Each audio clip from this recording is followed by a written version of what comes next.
If you've been thinking about whether a membership site is right for you or not, or how to go about creating a membership site, then who is the person that you would most want to talk to?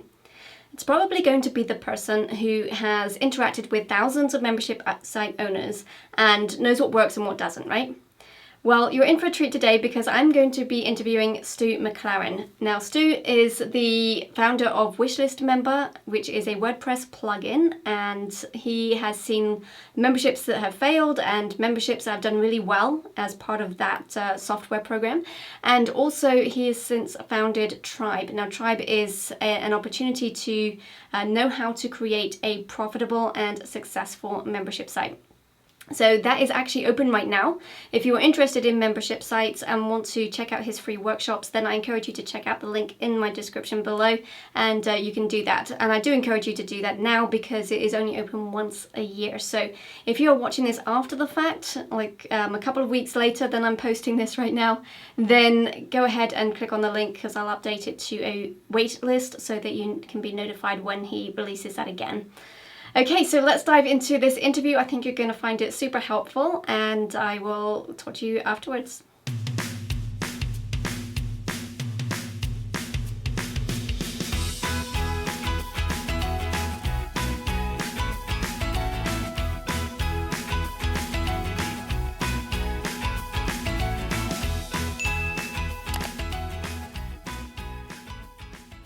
Thank you, Stu, for joining us today. And I've got some questions for you as an online course creator who's maybe got a course or planning on actually producing a course. How is a membership site going to benefit me? Well, okay. So first and foremost, there's two big groups of people it's going to benefit. It's going to benefit you as the course creator because it's going to help you generate recurring revenue. You know, like with a course, the thing I love about courses is that it's gives you a cash influx into the business, right? Mm-hmm. But what happens when the course ends? Well, then we got to go and sell more courses. And so unfortunately, that model, it requires us to constantly go and find new people.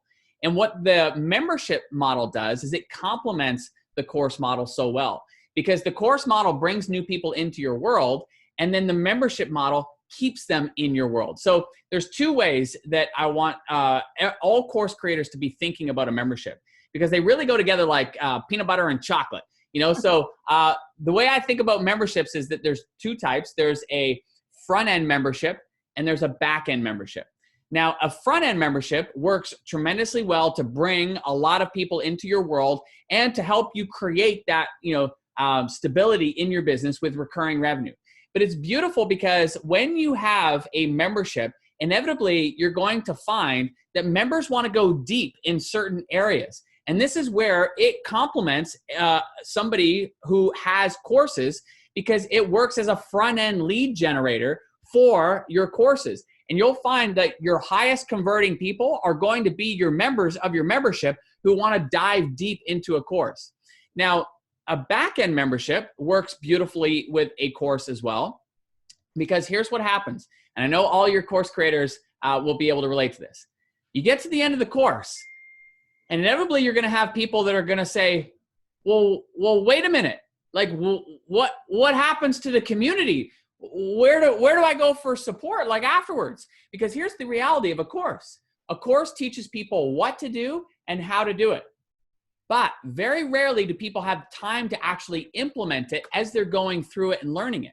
And this is where a membership comes into play. A back-end membership supports people in the implementation of what they've learned in the course. And so the beauty about this from a course creator's perspective is that you get to be with people for a longer period of time. And what will happen is you'll see more people implement, therefore make more progress, and therefore experience more success. And so it generates more success stories for when you're selling the course again on the front end. So whether it's a membership on the front end or a membership that's on the back end, a membership perfectly complements a course because it supports not only your people in making more progress, but it also creates tremendous stability for you as a business owner. So do you recommend doing both then, having a front end and a back end if you can? Yeah, if you can. I mean, ultimately, I think every course owner should absolutely have a membership. And similarly, I think every membership site owner should have a course, because there are going to be areas that people want to dive deeper in with a more specific focus. And that's perfectly suited for a course. And so the reality of it is that they go hand in hand together, and you absolutely should be starting with one. But you may end up creating multiple. Like Ashley Rates is a perfect example. She started with one membership that, perfectly was a front-end membership that led to courses, but she's now since rolled out multiple memberships. Now hers are in the art space, and she has, both low dollar memberships, like in the range of, hers are, I think, around $37. And then she has higher dollar memberships as well, which are a couple $100s. So it just depends. But do I think that every course creator should have a membership? Yes. And do I think every membership site owner should have a course? Yes. So how do you keep up with all the content though? I mean, if you're creating free content for building your audience and, you're doing that weekly content, for free, and then you're putting out your content for your course, how do you actually keep up with content for your membership as well? So I like to think about like a framework for how I structure my free content is I teach people what to do. And many times I teach them how to do it. But again, in supporting people in implementing it, that's where I default to the membership. Or if I was thinking about selling a course, I would teach people what to do. And in the course, I'm showing them how to do it. So the free is what we give away for free, and how is what our people are paying for. And so in terms of managing the content, here's the thing that I want everybody to realize. In a membership specifically, people aren't actually buying more content. We think that's the case, but I have been serving literally tens of thousands of business owners, helping them launch memberships for the last 12 years. And I can tell you that across all the different markets, from photography and calligraphy to fitness and finance and music and art and health and dog training and so many more, it doesn't matter what market you're in, the number one reason that people cancel from a membership site is that they're overwhelmed. It's too much content. So the moment that seed of overwhelm is planted, what happens is people start to say to themselves, I'm paying for something that I'm not using. Mm-hmm. And so it's not about the volume of content. It's about the speed of which we can help people implement the content. So where we see more and more success is when people provide less. And I know that that's counterintuitive, like less is more. But yes, it's true, because what happens is it takes people out of that learning mode and shifts toward actually doing mode. So now they learn and they do. They learn and they do. They learn and they do. And that rhythm creates progress. And the progress is what keeps people paying month after month. Because again, I have, across all of my years working with tens of thousands, I've never heard somebody say, you know what? I'm going to cancel this membership because I'm making too much progress. I'm experiencing too much success, so I'm out. I've never heard anybody say that. So as long as we stay focused on helping people make progress, whether it's baby steps or big steps, every little bit of progress matters and counts.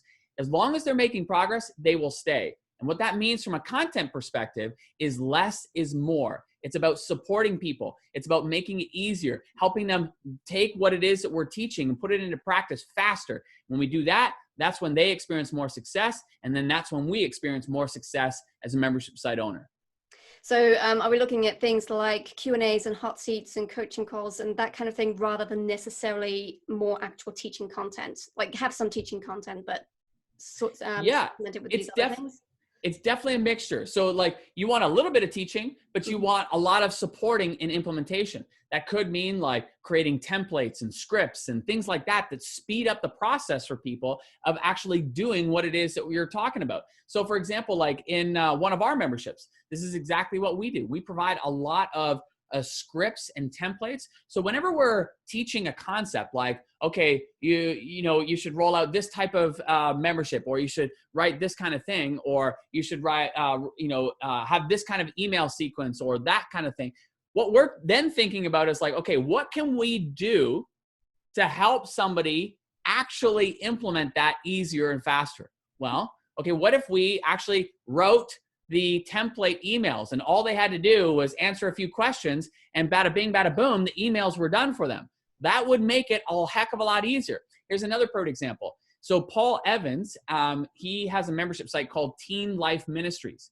and he helps youth ministers with their Sunday sermons. And so this is a perfect example of making it easier for people to implement. So his whole membership is centered around the fact that youth ministers typically have full-time jobs. And then on the weekends, they're scrambling to get together a presentation that they're going to deliver on a Sunday sermon. So what he does is he makes it super easy for them. He actually gives them the Sunday sermon in a PowerPoint. And all they got to do is make a few tweaks and they're off to the races. And so his membership has a very high retention rate because he's making life so much easier for them. Another good example is Anna DiGilio. She has a membership site providing lesson plans for teachers. So she had 22 years experience helping kids grade 1 through 4 learn how to read. That's her specialty. And so if you think about teachers, and my wife used to be a teacher, what inevitably was happening was like on the weekends or in the evenings, they're scrambling to create their lesson plans, for the following days. And so their weekends and evenings are swallowed up. They have no time for themselves. And, it's this constant tension that the teachers experience. Well, Anna DiGilio just makes their life easier. She just comes in and says, hey, don't worry about your lesson plans. Here they are. And so now the teachers just removes that weight. Mm-hmm. And now the teachers just have to make a couple tweaks and they can focus more on being with their students. And so Anna DiGilio is a good example. Patty Palmer does the same thing with art lessons for teachers. And so I'm sharing this because it's about removing the thinking, making things easier for people to be able to experience progress. Yeah, that's a really good distinction, I think, because I think very often we are thinking in terms of more content and having to just be on the hamster wheel, producing content the whole time. Yeah, and here's another good example. So Jamie Swanson, she used to have a membership site that was that very thing. She used to have a membership site that taught photographers all things about growing their business online. And it was overwhelming for her because she felt like she was, cranking out so much content. She was teaching them about this and that and SEO and blogging and this and that, social media. Like, it was just like, it was overload for her. And so she felt she was on this content treadmill. Her people were overwhelmed because they're like, well, what do you want me to do? Like, do you want me to do this? Do you want me to do that? Like, oh my gosh, I got to do all of this. How am I supposed to do all of this and still run the photography business? Yeah. So then she launched a second membership, and just feel the difference in this. The second membership helps these photographers find one new recurring client per month. And what she delivers is one strategy per month to help them find one new recurring client per month. Now, a recurring client for a photographer, that's going to be anywhere between $500 to upwards of $3,000 a month, right? And so imagine that, but feel the lightness of that. Mm-hmm. One strategy to find one new recurring client per month. Now, here's what that did for her. It made it so much easier from a content creation standpoint, and her people started experiencing way more success because it got rid of all of the noise and just focused on this one thing. So it was less learning, more doing, and they started to make more progress. And therefore, she had more success stories, which fueled the growth of her membership. So I know it's counterintuitive because as content creators, we're like, more is better, more is more value. But that's not the case with a membership. More progress is what people are after. And that means we scale back the content and focus on supporting people and implementing. Great. Do you recommend doing live launches or evergreen models when it comes to memberships?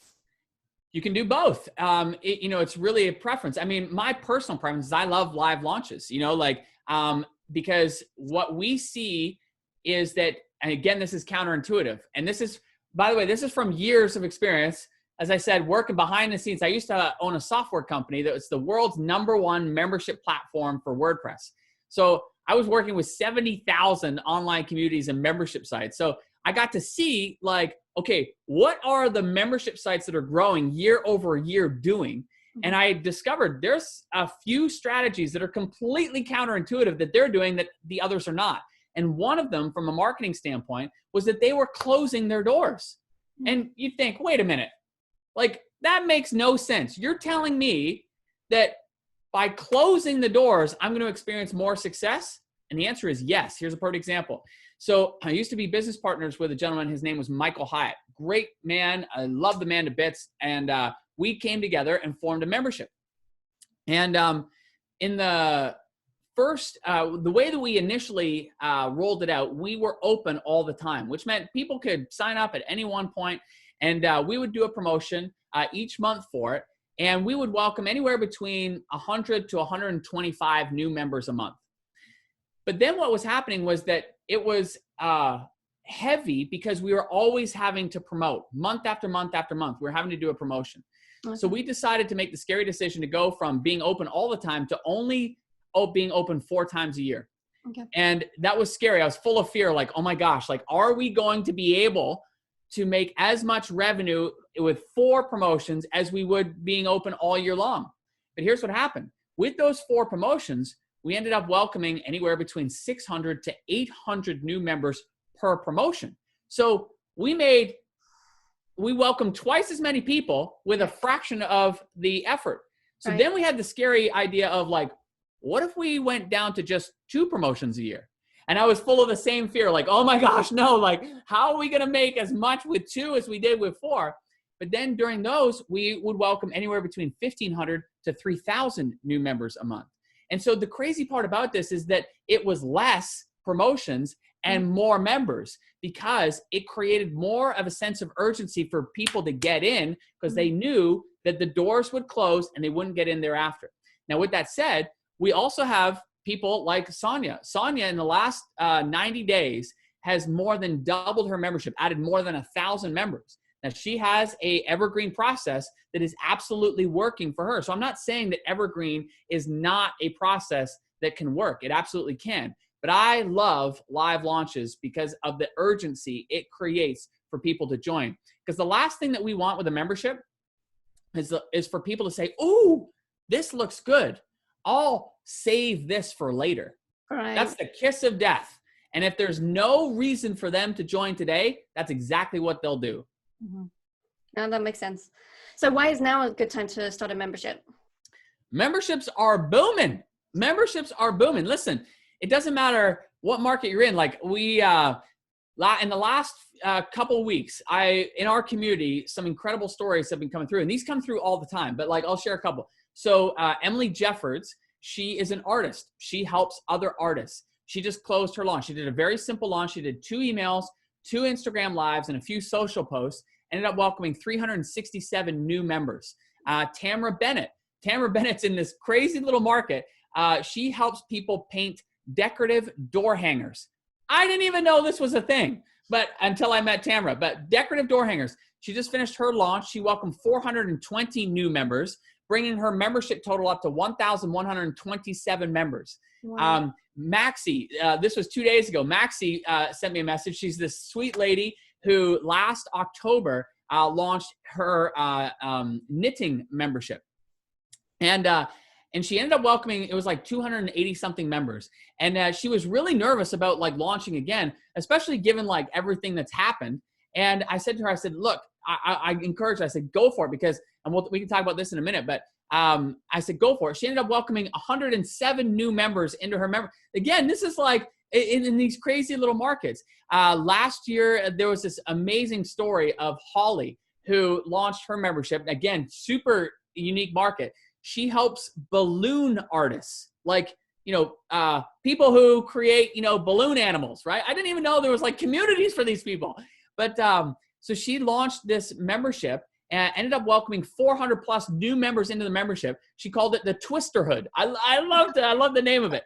But here's why that's significant though. That first launch, 400 plus members, that generated over $6,000 in monthly revenue for her. That doubled her family's income. You know, and she, when she posted the message in our community, she just expressed like how important that was for her and the significance that had, or Lindell recently just relaunched her weight loss membership, ended up welcoming 187 new members.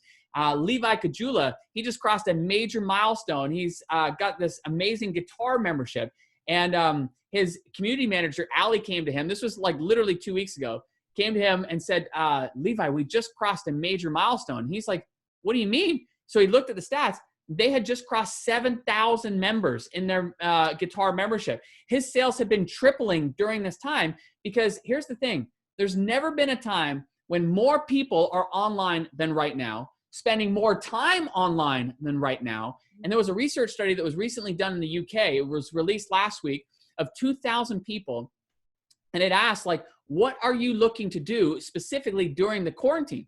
And in this case, these people responded, 69% of them said that they want to come out of this having learned a new skill, whether that be painting, whether that be writing or drawing or gardening or coding or whatever it may be. They want to come away with a new skill. 57% of them said that they were looking forward to using the time to pursue passions that they haven't had time for before. And so what the research is saying is being validated in our market. Right now is an amazing time because people are online, they want to use the time, and they love to learn. And this is why memberships perfectly suit and fit that need. Okay, so I hope you got lots of value out of that interview. I think it was extremely helpful, and I'd love to know what your big aha moment, your big takeaway was, so let me know in the comments section below. And don't forget to check out the link in the description below as well. That will take you to the free tribe workshop so that you can learn even more about membership sites. Again, it's only open once a year. It's open right now if you're watching this when I'm posting it, so go ahead and check that out if you're interested in membership sites. Also, if you like this video, please hit that like button and subscribe and hit the bell for notifications for more videos related to creating online courses using video. Stay creative and we will talk soon.